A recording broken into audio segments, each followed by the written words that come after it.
அல்லாஹ்வுடைய தூதர் ஸல்லல்லாஹு அலைஹி வஸல்லம் மிக முக்கியமான நிகழ்வை எம்முடைய வாழ்வின் படிப்பினைக்காக எடுத்துச் சொன்னார்கள். அல் ஜுரைஜ் மிகப்பெரிய வணக்கசாலியாக ஒரு மனிதர் வாழ்ந்தார். தன் மகன் மீது கொண்டுள்ள பாசத்தில் அந்த தாய் 3வது நாளும் வருகை தந்து யா ஜுரைஜ் யா ஜுரைஜ் என்று அழைத்தார். வெளியில் நின்று கொண்டு அப்போதும் தொழுது கொண்டிருந்தார் ஜுரைஜ். அல்லாஹ் என் தாயா என் தொழுகையா 3வது நாளும் தொழுகையை தேர்ந்தெடுத்தார். ஜுரைஜை 3 நாள் அழைத்தும் தன்னுடைய அழைப்பிற்கு தன் மகன் பதில் கொடுக்காததை தாய் கோபத்திலே தன் மகனுக்கு எதிராக பிரார்த்தனை செய்கிறாள். யா அல்லாஹ் ஜுரைஜை மரணமடைய செய்து விடாதே. விபச்சாரிகளுடைய முகத்தில் அவள் விழிக்கா. தாயுடைய பிரார்த்தனையை அல்லாஹ் அங்கீகரிக்கிறார். வழிகெடுப்பது என்று திட்டம் தீட்டிக் கொண்டிருக்கிறார்கள். பெண் வருகிறாள்.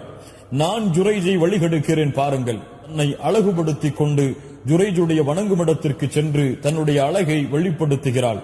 ஆனால் ஜுரைஜோ அல்லாஹ்வை அஞ்சியவர். எடுத்தும் பார்க்கவில்லை. பல நாள் அந்த பெண் முயற்சி செய்து கொண்டே இருக்கிறார்.